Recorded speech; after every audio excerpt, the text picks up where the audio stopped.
19. Le fantôme cinglait droit dans la direction d'une petite voile que je connaissais bien et qui elle aussi filait rapidement, mais sans espoir de nous échapper. À 4 heures, Louis s'en vint à l'arrière afin de relayer le timonier. Je remarquai qu'il avait endossé son ciré et qu'il y avait de l'humidité dans l'air. « C'est un grain qui se prépare ?» lui demandai-je. « Oui, une bonne rafale, avec un petit clapotis de pluie. Juste de quoi nous mouiller les bajoux, rien de plus. Mais il faut s'attendre à être secoué. » « Dommage tout de même que nous ayons dépisté ces pauvres bougres, » ajoutai-je, alors qu'une forte lame s'abattait sur l'avant du fantôme et, le faisant légèrement dévier par bâbord, découvrait un instant devant nous, au-delà des phoques de Beaupré, le canot que nous pourchassions.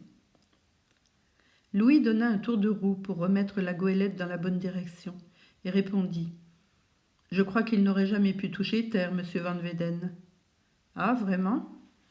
Avec la petite brise qui se prépare, il dut donner rapidement un nouveau tour de roue. Dans 1 heure d'ici, il n'y aura plus d'une coquille d'œuf capable de tenir sur la mer. C'est une chance pour eux, au contraire, qu'on soit là pour les ramasser. » À ce moment, Louis Larsen, qui venait de s'entretenir avec les rescapés, arriva à grands pas.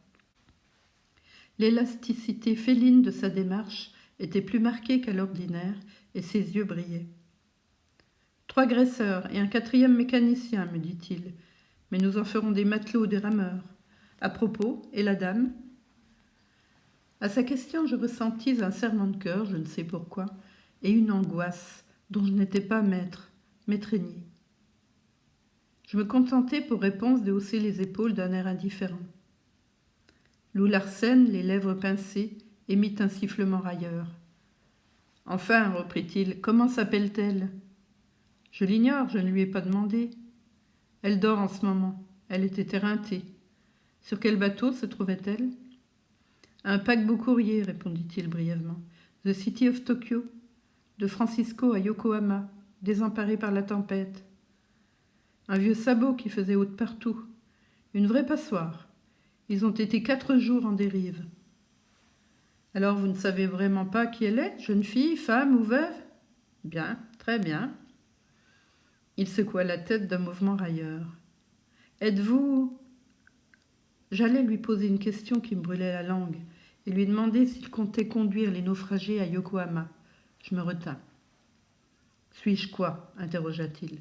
« Êtes-vous fixé sur ce que vous comptez faire de Leach et de Johnson ?» Il fit un geste négatif. « Ma foi non, je n'en sais rien. Vous comprenez aussi bien que moi qu'avec les 4 extras qui viennent de m'arriver, mon équipage se retrouve au complet. Je n'ai plus besoin d'eux, qu'ils se débrouillent. » « Si vous avez votre compte, répliquai-je, ils ont le leur aussi en fait de souffrance. Reprenez-les à bord et montrez-vous indulgents. Traitez-les bien. Quel que soit leur tort, ils ont des excuses, ils ont été poussés à bout. Par moi ? Par vous ? Et c'est un avis d'ami que je vous donne, Louis Larsen. Malgré mon instinct de conservation, il peut bien m'arriver également d'avoir envie de vous tuer.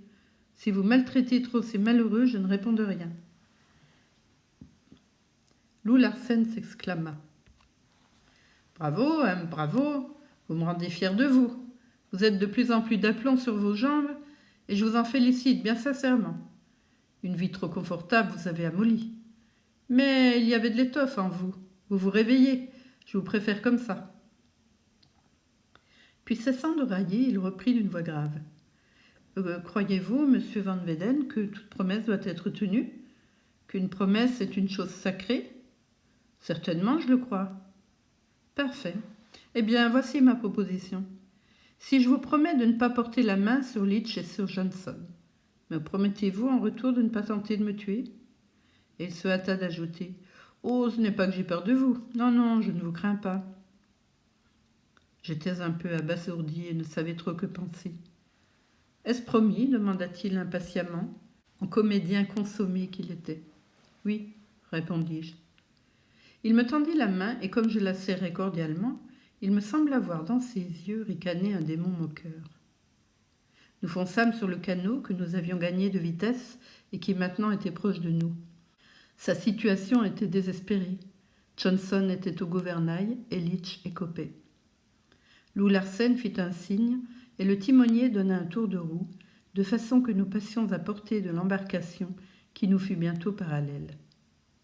Alors Johnson abattit la voile, Leach lâcha son écope, et tous deux attendirent l'instant propice où, une vague les élevant à notre niveau, ils seraient cueillis par nous. Leurs regards se croisèrent avec ceux des hommes du fantôme. Il n'y eut ni salutation, ni cri de bienvenue. Personne ne doutait que les deux revenants ne soient deux condamnés à mort. Lou Larsen, cependant, ne donna aucun ordre et la goélette continua à aller de l'avant. L'instant d'après, de la poupe où je me tenais avec Lou Larsen, je vis dans le canot que soulevait une lame Johnson qui me regardait. Ses traits étaient défaits et ses yeux hagards. Je lui fis signe de la main et il répondit à mon salut par un geste découragé qui semblait un adieu. Quant à Leach, je ne sus pas ce que disaient ses yeux, car ils dardaient sur Lou Larsen leur vieille et implacable haine. Le fantôme passa et laissa derrière lui le canot. Louis restait à la barre, imperturbable, et contrairement à l'attente de l'équipage, Lou Larsen ne donnait toujours pas l'ordre de mettre en panne. Dans le canot, Johnson avait redressé sa voile. Leach s'était remis à écoper. Une vague se brisa sur eux, et ils furent engloutis sous une mousse aussi blanche que la neige. La frêle embarcation émergea et tenta de nous rejoindre. Mais la goélette continuait sa route. Lou Larsen aboya brusquement à mon oreille d'un grand rire sonore et gagna la proue à larges enjambées. Le canot disparut dans notre sillage et diminua de grosseur. Il n'était plus qu'un point à 2 milles derrière nous lorsque tonna la voix de Lou Larsen. Il commanda d'abattre le foc et le clin-foc, de prendre des ris et de carguer une partie des voiles. Le canot vit que la goélette ralentissait sa marche. Sur toute cette étendue de mer démontée, elle était son unique refuge. Résolument, Leach et Johnson entreprirent de nous rejoindre. Étant donné la violence des lames, ce fut une rude besogne. 100 fois, je crus que la coquille d'œuf disparaissait à jamais dans les gouffres qui la happaient. Mais toujours, elle surnageait. Johnson était un marin éprouvé, et il luttait magnifiquement. Au bout d'1 heure et demie, le canot était de nouveau à portée de la voie. « Alors, grommela Lou Larsen, vous avez changé d'idée, mes gaillards, et vous ne songez plus à me brûler la politesse. Vous avez envie de revenir à bord, à votre aise. Vous pouvez continuer l'opération. » Les ordres suivirent les ordres. Les voiles du fantôme se gonflèrent à nouveau, et Lou Larsen cria « La barre au vent !» Ofti, qui avait remplacé à la barre le gros Louis, obéit, et la goélette se remit à bondir de l'avant. Lou Larsen riait aux éclats. Il fit au canot et à ses occupants, dont les visages complètement décomposés étaient effrayants, un signe les invitant à le suivre. « Il veut leur infliger une sévère leçon, pensai-je. Ça vaut encore mieux que de les battre à mort. Mais la leçon est dangereuse, car les malheureux risquent à tout moment de chavirer. » Effectivement, le canot recommença à prendre notre piste et à nous courir après. « Au fond de leur cœur, me murmura Louis dans l'oreille, ils ont peur de mourir. »« Le jeu de Lou Larsen est cruel, répondis-je, mais ce n'est qu'un jeu. Il les repêchera le moment venu. » Louis me regarda d'un air matois. « En êtes-vous bien sûr, monsieur Van Weyden ?» me demanda-t-il. « Je n'en doute pas. Et toi ?»« Moi, je pense surtout à ma peau. Et de plus en plus, je me demande dans quel guêpier je me suis fourré pour avoir bu trop de whisky à Frisco. Quant à la dame que nous avons recueillie ce matin, sa situation est pire encore. Et dire que vous vous faites encore des illusions. Attendez la suite. Le loup, oui, je dis le loup, nous en ménage d'autres, croyez-moi. » Tu as peut-être raison, et le sort de cette femme m'inquiète aussi. Si des difficultés surgissent à son sujet, seras-tu de notre côté ? De votre côté ? Je serai du côté du vieux Louis, ce sera largement suffisant. Toi alors, comme trouillard, ricanai-je. Louis haussa les épaules avec mépris. Si je n'ai rien tenté tout à l'heure, pas même une protestation en faveur de ces pauvres diables que Lou Larsen veut abandonner à leur triste sort, je ne serai pas assez bête pour risquer ma vie pour une femme que je n'ai jamais vue aujourd'hui. Je lui tournai le dos et revins vers Loup Larsen. « Veuillez donc, monsieur Van Weyden, me dit-il, faire abattre les focs et carguer la grand-voile. » Je respirai. Loup Larsen, quoi que prétendît Louis, n'abandonnait pas le canot. Je me hâtai de transmettre l'ordre aux matelots, qui, se saisissant d'Idriss, se précipitèrent aussitôt pour l'exécuter. En un instant, ce fut un branle-bas général, dont l'empressement n'échappa pas à Loup Larsen, qui regarda faire avec un sourire sarcastique.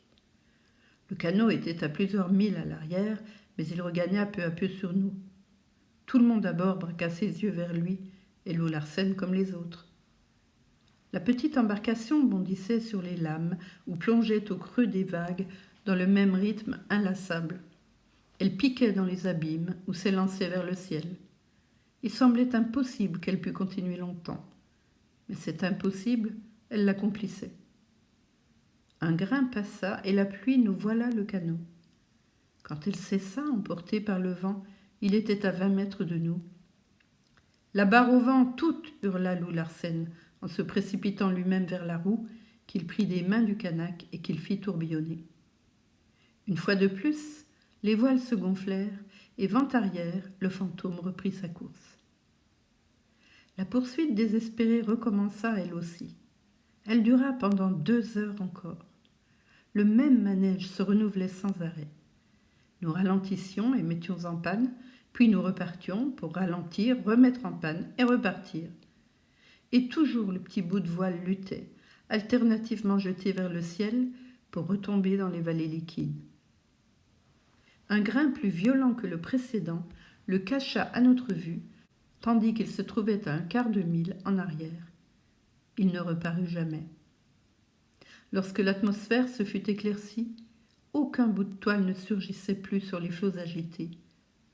Il me sembla seulement, pendant la durée d'une seconde, apercevoir à l'aide d'une longue vue la quille noire du canot retourné au sommet d'une lame. Et ce fut tout. Pour Johnson et Leach, le labeur de l'existence avait pris fin.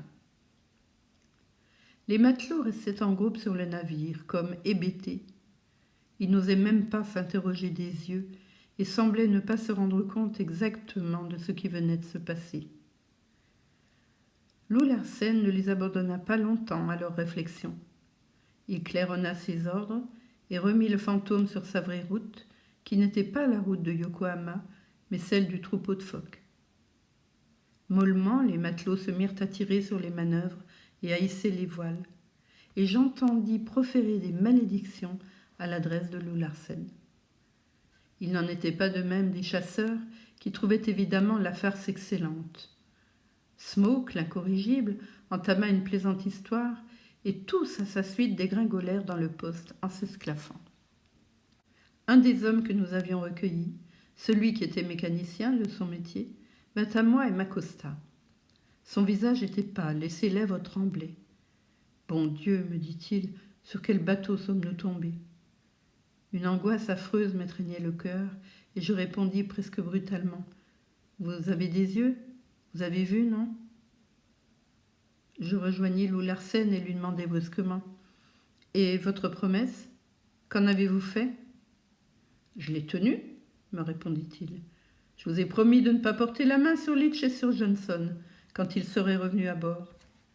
Vous admettrez bien que je ne me suis pas parjuré. » Il ajouta en riant. « Loin de là, n'est-ce pas ? Loin de là ?» Je ne répondis rien. Qu'aurais-je pu dire ? Et ma pensée revint tout entière vers la femme inconnue qui dormait dans la cabine où je l'avais installée. Tout faisait prévoir que j'aurais de ce côté de grandes responsabilités à assumer, pour lesquelles une prudence extrême devait être ma règle.